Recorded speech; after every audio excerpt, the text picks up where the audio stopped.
Yes, ఒక్కసారి right రాము గారు, ఒకసారి వినోద్ గారితో మాట్లాడదాం. కంపా వినోద్ కుమార్ గారు, కాంగ్రెస్ నాయకులు కూడా సిద్ధంగా ఉన్నారు. వినోద్ గారు నమస్తే అండి, ఒకసారి అన్మ్యూట్ చేయండి. మిగిలినటువంటి వాళ్ళు మ్యూట్లో పెట్టుకోండి. వినోద్ గారితో మాట్లాడిన తర్వాత మళ్ళీ మీ దగ్గరికి వస్తాను. వినోద్ గారు నమస్కారం అండి. ఒక విషయం, మీరు శుభ సాయంత్రం నమస్సులు అన్నారు కదా. Okay, all right. ఒక విషయం, ఎక్కడైతే సమస్య ఉంటుందో ఆ సమస్య నుంచి పుట్టినటువంటి ఉద్యమాన్ని కాకుండా సమస్యను అంతమొందిస్తే బాగుంటుందనేది అందరి అభిప్రాయం కూడా. ఈరోజు మావోయిస్టులు కూడా అదే కోరుకుంటున్నారు. మమ్మల్ని అంతమొందించే ఈ విషయం పైన మీరు ఎంత శ్రద్ధ పెట్టారో ఆ శ్రద్ధ మేము ఏ సమస్య గురించి పోరాడుతున్నామో ఆ సమస్యను అంతమొందిస్తే ఇంకా చక్కగా ఉంటుంది కదా అనేది వాళ్ళ ప్రధానమైనటువంటి ప్రశ్న. నాకు తెలిసి మీరు అధికారంలో ఉన్నప్పుడు నాకు వైఎస్ రాజశేఖర రెడ్డి గారి హయాంలో చర్చలకు పిలిచారు. సరే, చర్చలు విఫలమయ్యాయా సఫలమయ్యాయా అనేది సెకండ్ క్వశ్చన్. చర్చలకైతే చర్చలకు పిలిచారు, వాళ్ళు వచ్చారు, మాట్లాడుకున్నారు. ఆ తర్వాత కొన్ని అనివార్య కారణాల వల్ల చర్చలు సఫలం కాలేదు. కానీ ఈసారి చర్చలు అనేవే లేకుండా పూర్తి స్థాయిలో ఒకే వైపుగా మావోయిస్టుల అంతమే లక్ష్యం, పూర్తిగా గన్నుల్ని లేకపోతే పూర్తిగా ఆయుధాలని వదిలేసి జనజీవన స్రవంతిలోకి రావడమే వాళ్ళకి ఆప్షన్.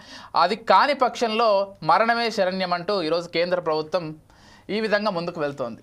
ఏం చెప్తారు, ఎలా చూస్తారు? అంటే భవిష్యత్తులో మీరు అధికారం లేకొచ్చే అవకాశం ఉంటుంది కాబట్టి మీరు ఏది మాట్లాడినా చాలా జాగ్రత్తగా మాట్లాడాల్సి ఉంటుంది. Thank you for your kind information and suggestion. ఖచ్చితంగా అండి, సమస్యకు మూలము తెలిసి కూడా సమస్యకు సరి అయిన పరిష్కారం చూపకుండా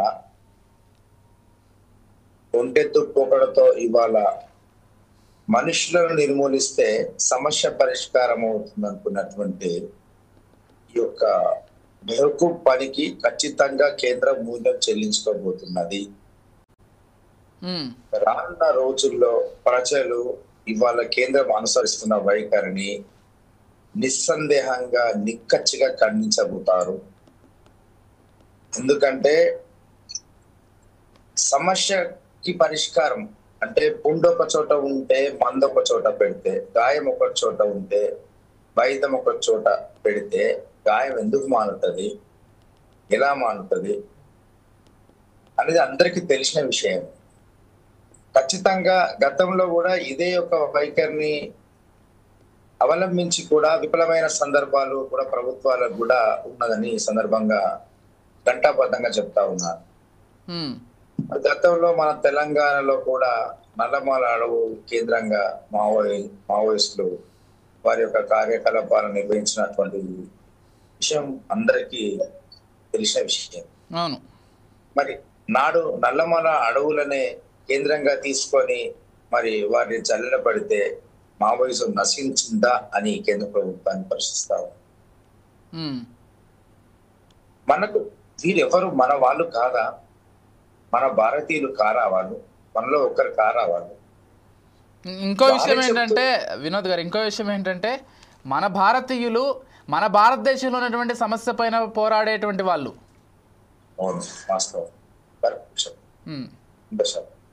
అదే వారే చెప్తున్నారు కదా, మీరు మమ్మల్ని భౌతికంగా అంతమొందించినంత సులువుగా ఈ సమస్యని పరిష్కరిస్తాం అనుకుంటే మీ యొక్క తొందరపాటు, మీ యొక్క అపోహాన్ని వారే చెప్తున్నారు కదా.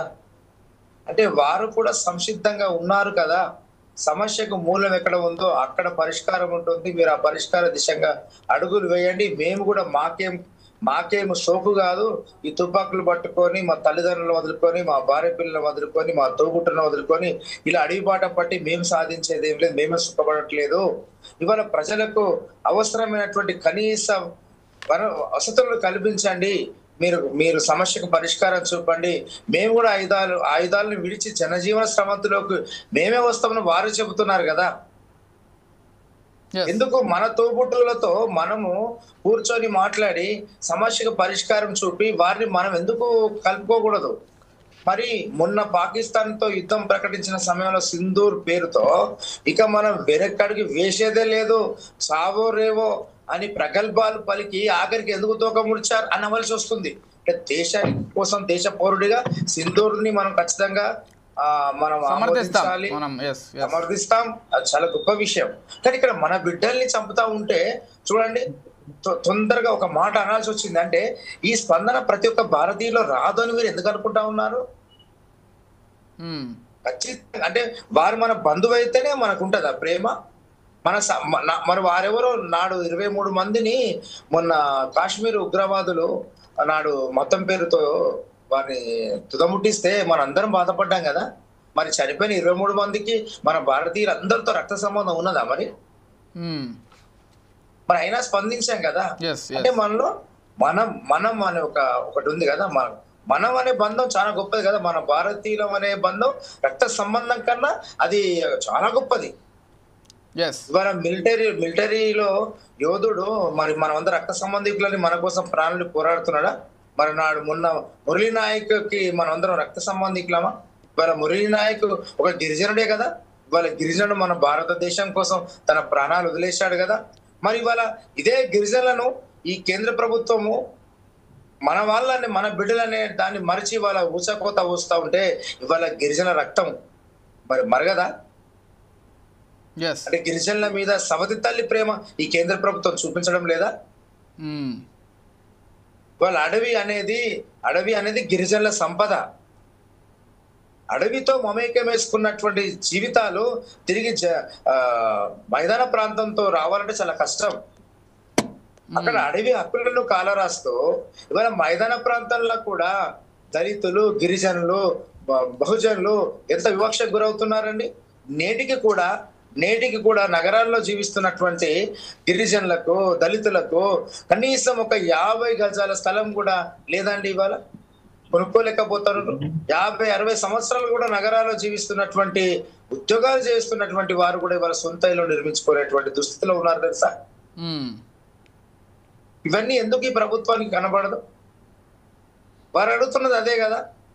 అంటే మరొక విషయం కూడా, ఈరోజు ఈ మధ్య భారతదేశంలో ఉన్నటువంటి అడవి ప్రాంతంలో ఉన్న సంపదను, అంటే ఖనిజ సంపదను దోచుకెళ్లేందుకే బీజేపీ చేస్తున్న కుట్రలో భాగంగా ఇదంతా అంటూ కూడా ఒక విమర్శ ఉంది. మీరేం చెప్తారు దానికి సంబంధించి? అంటే ఒక పార్టీ నేతగా కాకుండా, వాళ్ళ ప్రతిపక్ష నేతగా కాకుండా, ఒక వ్యక్తిగా, భారతీయుడిగా స్పందించే ప్రయత్నం చేయండి. ముందు పౌరులమే అండి మనం అందరం. తర్వాతే మనం ఏదైనా నిర్మించుకున్నాం, ఏదైనా కూడా ముందు పౌరులుగా మనం ఖచ్చితంగా గీత దాటకుండా వ్యవహరించాల్సిన అవసరం ప్రతి ఒక్కరికి ఉన్నది. ఇవాళ ఒక గ్రామ సంపదని ఇవాళ దానిపైన నిర్ణయం తీసుకోవాలంటే ఆ గ్రామ పంచాయతీ నిర్ణయం తీసుకోవాలండి. ఎవరికి వారు ఆ గ్రామ సంపదను పారిశ్రామిక కంపెనీలకు దోచిపెడతా ఉంటే మరి ఇవాళ మనుషులు మరి ఇవాళ ఏంటి ఈ అరాచకం కాకపోతే ఏంటి కేంద్రాంధ్రిది? ఇప్పుడు ప్రజల్లో ఈ యొక్క ఆల్రెడీ ప్రజలు మాట్లాడుకుంటా ఉన్నారు. వాళ్ళు అనుకుంటా ఉన్నారు మేము మావోయిజాన్ని అణచివేస్తున్నాం అనుకుంటున్నారు. కానీ ఇవాళ ప్రజలు అంత పదింతలు మాట్లాడుకుంటా ఉన్నారు. ఇవాళ అటవీ ప్రాంతంలో అక్కడ చాలా విలువైన ఖనిజ సంపదను ఇవాళ పారిశ్రామిక చాలా గొప్ప వాళ్ళకు, ఆదాని అంబానీ వాళ్ళకు దోచిపెట్టడానికే మావోయిజాన్ని అణచివేస్తా ఉన్నారు. ఇదంతా కుట్రలో భాగం అని అంటున్నారు. మరి ఇది దేశవ్యాప్తంగా చర్చ జరుగుతా ఉంది. ఇది కాదని నిరూపించేటువంటి బాధ్యత కేంద్రానికి కాదా? ఈ సందర్భంగా ప్రశ్నిస్తా ఉన్నాను కేంద్రాన్ని. ఓకే, అంటే మీ పైన మరి ఇది దుష్ప్రచారమా, సత్యమా? మరి వెలికి తీసి చాటి చెప్పాల్సిన బాధ్యత మీ పైన ఎందుకు లేదని చెప్తా ఉన్నాను. ఇవాళ సాటి భారతీయులను ఇలా చంపడం ఇది సహేతుకం ఎంత మాత్రం కాదు. ఇది అనైతికమైన చర్య. దీన్ని ప్రజలందరూ ముక్త ఖండంతో ఖండిస్తారు. మీరు 10వ తారీఖున ఇది చవి చూస్తారు కూడా. మీరు చూడండి, ఇది 10వ తారీఖున భారత్ బంద్కు ముందే మీరు ఇలా మావోయిజం అగ్రనేతలందరినీ సంహరిస్తే మావోయిజాన్ని మొత్తం భూస్థాపితం చేస్తానని అపోహపడుతున్నారు మీరు. కానీ ఒక సిద్ధాంతాన్ని తుదముట్టించాలి అంటే ఆ సమస్యకు మూలాన్ని గ్రహించి పరిష్కారమే ధ్యేయంగా ముందుకు సాగితేనే అది సఫలీకృతం అవుతుంది. కానీ మనుషులని కేంద్ర బిందువుగా చేసుకొని, నేతల్ని కేంద్ర బిందువుగా చేసుకొని తుదముట్టించాలనుకుంటే అది అయ్యే పని కాదు. అది ఏ రంగానికైనా ఇది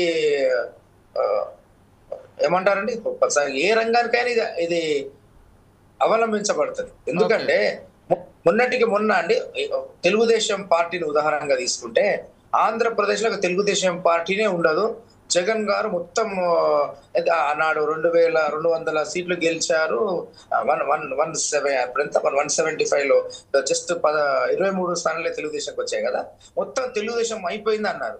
కానీ ఏం జరిగింది, అక్కడ అందరూ నాయకులు కార్యకర్తలు భయభ్రాంతులకు గురి చేశారు, అందరూ తలదాచుకున్నారు, ఎంతో మంది గాయపడ్డారు. కానీ తర్వాత ఆ నాయకుడు ఆ ఆత్మవిశ్వాసంతో మనోనిబ్బరంతో ఆ క్యాడర్ ని మేల్కొల్పి ఇవాళ అంతకన్నా 10 రెట్టు ప్రజాస్వామ్యయుతంగా అధికారులకు రాలేదా? ఇది ఒక ఉదాహరణ కాదా? మరి అదే విధంగా మావోయిజ సిద్ధాంతాన్ని నమ్ముకున్న ఎంతో మంది ప్రజలు ఇంకా మూకుమ్మడిగా ఇంకా దేశవ్యాప్తంగా ఇవాళ విద్యావంతులు కూడా ఇలా చంపుతారా అని ఇంకా ఎక్కువ అందులో నుంచి చేరి ఇంకా మావోయిజమే ప్రామాణికంగా ముందుకు రాదని ఎందుకు అనుకోవాలి? కేంద్ర ప్రభుత్వం అనవసరంగా తేనె తట్టును తట్టి లేపుతా ఉంది. ఇది వారు ఖచ్చితంగా మూల్యం చెల్లించుకుంటారు అతి త్వరలో అని చెప్పేసి ఘంటాబద్ధంగా చెప్తా ఉన్నాను. రైట్, ఓకే అండి. ఒకసారి శంకర్ గారు